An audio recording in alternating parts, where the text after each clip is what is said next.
71 افراد پر مشتمل ایرانی وفد میں کون کون شامل ہے، تفصیلات سامنے آ گئی۔ بسم اللہ الرحمن الرحیم۔ السلام علیکم، میں مشرف چودھری اور آپ میرا یوٹیوب چینل دیکھ رہے ہیں۔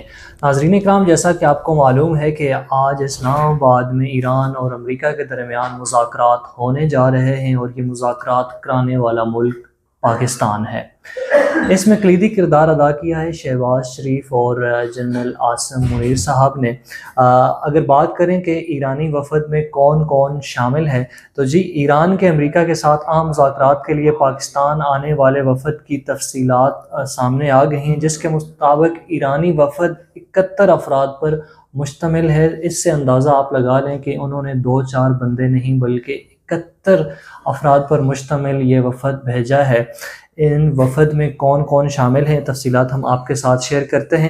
ایرانی سرکاری میڈیا کے مطابق جی وفد میں صرف مذاکرات کار ہی نہیں بلکہ تکنیکی ماہرین، مشاورتی کمیٹیاں، سیکیورٹی اہلکار اور میڈیا نمائندگان بھی شامل ہیں، تاکہ حساس اور پیچیدہ مذاکرات میں ہر پہلو سے رہنمائی حاصل کی جا سکے۔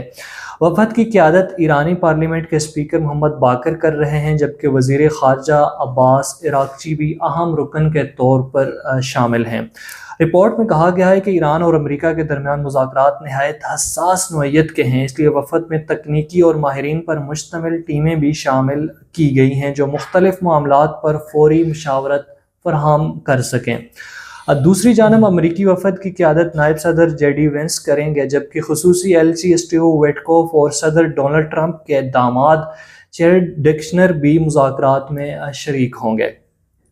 ناظرین اکرام، ذرائع کے مطابق ٹرمپ انتظامیہ کی 15 نکاتی تجویز زیر غور ہے، جس میں ایران سے جوہری ہتھیار بنانے کی یقین دہانی، افزودہ یورینیم کی حوالگی، دفاعی صلاحیتوں پر ممکنہ پابندیاں اور ابنائے حرمز کو دوبارہ کھولنے جیسے نکات بھی شامل ہیں۔ یہ مذاکرات خطے کی بدلتی ہوئی صورتحال میں جی نہایت اہم قرار دیے جا رہے ہیں۔ اب دیکھنا یہ ہوگا کہ یہ مذاکرات کامیاب ہوتے ہیں یا نہیں۔ امید تو کی جا رہی ہے کہ یہ مذاکرات کامیاب ہوں گے، تبھی امریکہ اور ایران نے اپنے وفد پاکستان بھیجے ہیں۔ امریکہ کا وفد بھی پاکستان پہنچ چکا ہے۔ اب باضابطہ طور پر مذاکرات جاری ہو چکے ہیں اسلام آباد میں۔ اللہ کرے کہ یہ مذاکرات کامیاب ہوں تاکہ خطے میں جو جاری کشیدگی ہے وہ کم ہو سکے، جس سے بہت سارے ممالک جی بڑے پریشان ہیں، اور یہ پریشانیاں کم ہوں گی تو کافی سکون ہوگا۔ بہت شکریہ۔